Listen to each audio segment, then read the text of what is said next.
नमस्कार, मैं हूं आपका दोस्त विजय विद्रोही और आप देख रहे हैं हमारा खास कार्यक्रम विजय फैक्टर। दोस्तों, बिहार में जो इंडिया गठबंधन ने वोट अधिकार यात्रा निकाली, उसका कितना चुनावी लाभ मिलेगा नहीं मिलेगा ये तो आज की तारीख में कहना मुश्किल है।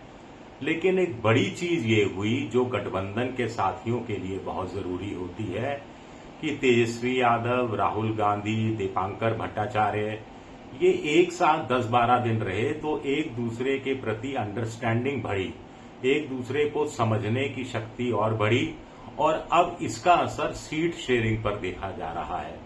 कुल मिलाकर कांग्रेस, आरजेडी और माले गुट को लगता है कि बीजेपी सीट शेयरिंग का तरफ बढ़ रही है, एनडीए बढ़ रही है और जल्दी ही उस तरफ से सीट शेयरिंग की घोषणा हो भी सकती है। तो ऐसे में वन अप होना चाहिए। क्या ये मानकर चला जाए कि इंडिया गठबंधन में सीट शेयरिंग का फार्मूला तय हो गया है?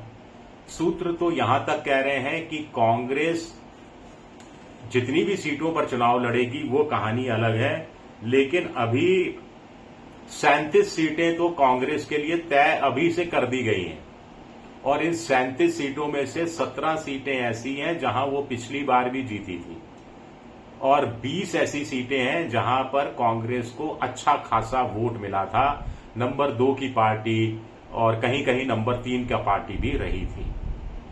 कुल मिलाकर आप जानते हैं कि पिछली बार कांग्रेस 70 सीटों पर लड़ी थी, सिर्फ 19 में ही जीत हासिल कर पाई थी और 2 विधायक फिर भाग गए थे, 17 रह गए थे आज की तारीख में।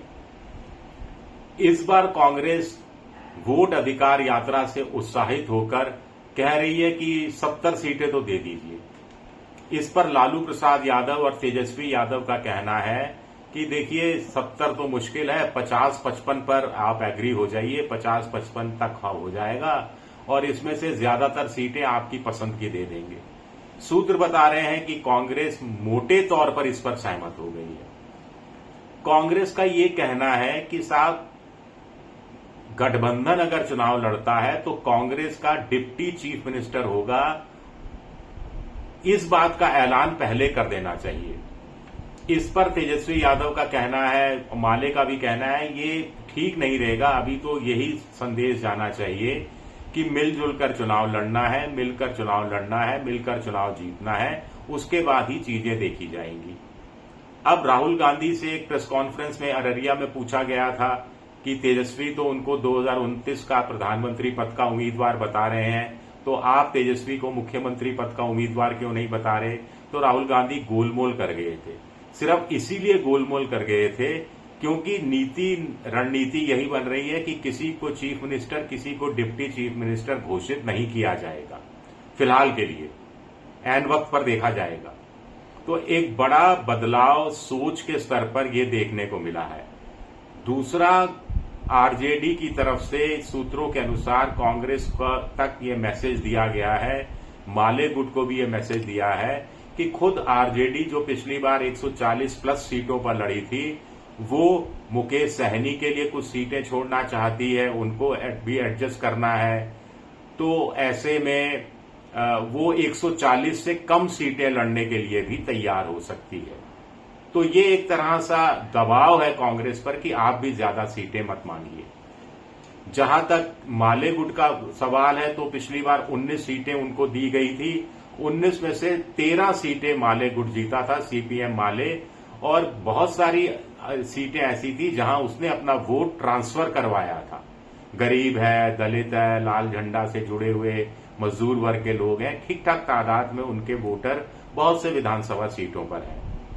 इस बार माले का कहना है, कम्युनिस्ट पार्टियों का कहना है कि उनको कम से कम 30 सीटें दी जानी चाहिए। मोटे तौर पर 25 सीटें के आसपास उनको मिल सकती है और इसमें कोई दिक्कत भी नहीं है। मुकेश सहनी की जो निषाद के बीच पॉपुलर पार्टी है, मल्लाहों की पार्टी है, वो हालांकि 20 सीटें मांग रहे हैं, लेकिन 10-12 सीटों पर उनको एडजस्ट किया जा सकता है और उनको नाराज करने का जोखिम तेजस्वी यादव नहीं ले सकते। ऐसे में मुकेश सहनी को अगर 10-12 सीटें मिलती हैं तो मुझे लगता है कि वो संतुष्ट हो जाएंगे। पार्टी के अंदरूनी सूत्रों का भी ये कहना है। तेजस्वी का कहना है कि ये जो वाम मोर्चा है, इसको पिछली बार वो जो 10 सीटों पर लड़ा था, जहां वो हार गया था, वो सीटें उनको अभी फिलहाल के लिए तय नहीं करनी चाहिए अपने लिए, क्योंकि उनका कहना है कि RLJP जो पशुपति पारस की पार्टी है, रामनिवास पासवान के ये कजन ब्रदर लगते हैं, तो उनकी पार्टी को भी महागठबंधन का हिस्सा बनाने की तैयारी चल रही है। ऐसे में कुछ सीटें उनको भी दी जा सकती हैं।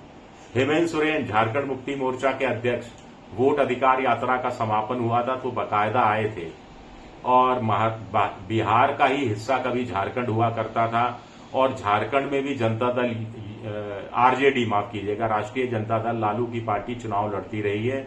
झारखंड मुक्ति मोर्चा के साथ महागठबंधन में वो भी शामिल है, वाम दल भी शामिल है और कांग्रेस भी शामिल है। तो हेमंत सोरेन भी चाह रहे हैं कि झारखंड से सटे हुए कुछ इलाकों में क्या उनको सीटें दी जा सकती हैं। संख्या नहीं हो सकता 2 सीट मांग रहे हो, 3 सीट मांग रहे हो, 4 सीट मांग रहे हो। इस पर भी इंडिया महागठबंधन के लोगों का, नेताओं ने उनको समझाया है कि चूंकि आपकी पार्टी बिहार में रजिस्टर्ड, चुनाव आयोग की तरफ से रजिस्टर्ड पार्टी नहीं है, और जो रजिस्टर्ड पार्टी नहीं होती है उसका चुनाव चिन्ह चुनाव आयोग अपने हिसाब से तय करता है। अब एक सूची दे देते हैं, तो जिस चुनाव चिन्ह से झारखंड मुक्ति मोर्चा झारखंड में चुनाव लड़ रहा है, उस चुनाव चिन्ह से वो बिहार में चुनाव नहीं लड़ पाएगा, लिहाजा उनको इस इलेक्शन की जो दौड़ है इससे बाहर हो जाना चाहिए, उनको कोई सीट नहीं माननी चाहिए। हेमंत सोरेन मोटे तौर पर मान गए हैं, थोड़े अनमने भी हैं, तो राहुल गांधी उनको मना लेंगे, ऐसा मोटे तौर पर कहा जा रहा है। एक और इंटरेस्टिंग चीज ये हुई वोट अधिकार यात्रा से कि ये बॉर्डर डिस्ट्रिक्ट से ज्यादा होकर गुजरी। तो अब ये तय किया जा रहा है कि जिन जिलों से नहीं गुजरी ये वोट अधिकार यात्रा, वहां पर इंडिविजुअल लेवल पर नेता बैठक करें या सामूहिक स्तर पर बैठक करें और SIR के खिलाफ माहौल बनाने की कोशिश करें। एक दूसरी चीज ये कही जा रही है कि वोट अधिकार यात्रा मोटे तौर पर 50 विधानसभा सीटों से होकर गुजरी, और आसपास की 1 और 2 अगल बगल की 2 सीटें भी जोड़ दी जाए तो करीब करीब 150 सीटों से होकर गुजरी है, या उसको अपने प्रभाव में लिया है। तो ये जो केमिस्ट्री बनी है, ये केमिस्ट्री तेजस्वी यादव, लालू प्रसाद यादव, राहुल गांधी, दीपांकर भट्टाचार्य, सिर्फ इनके बीच नहीं बनी है, इनके कार्यकर्ताओं के बीच भी एक केमिस्ट्री देखी गई है। और ये केमिस्ट्री एक पॉलिटिकल मजबूरी भी है, क्योंकि आप इतने सालों से सत्ता से बाहर हैं, और अगर आप आपस में लड़ेंगे तो आपको सत्ता फिर हासिल नहीं होगी, फिर 5 साल और विपक्ष में बैठना पड़ेगा। तो ये एक दूसरे को जिताने की एक तरह से होड़ सी मच जाए, ऐसा स्वस्थ कंपटीशन हो, ये भी वोट अधिकार यात्रा ने इनडायरेक्ट रूप में एक मैसेज दे दिया है कार्यकर्ताओं को। ये एक बड़ी पॉजिटिव बात हो सकती है। खैर, अभी तो ये बातें हैं, कसमें वादे प्यार वफा बातें हैं, सब बातों का है, बातों का क्या। जब सीट शेयरिंग पर असल में जो ठप्पा लगेगा, कौन कितनी सीटों पर, ये तो सॉल्व हो ही जाएगा, लेकिन कौन किस सीट पर, कौन कौन सी सीट, कौन कौन सा गठबंधन लड़ेगा, इसको लेकर जरूर कुछ मुश्किलें आ सकती हैं। फिर यह भी देखना पड़ेगा कि उस सीट पर NDA गठबंधन अपना किस जाति का उम्मीदवार उतार रहा है, और उससे ज्यादा प्रशांत किशोर उस सीट से किस जाति के उम्मीदवार को उतार रहे हैं। उसके हिसाब से चीजें ऊपर नीचे होना तय है। शुक्रिया मेरा वीडियो देखने के लिए, बहुत बहुत शुक्रिया।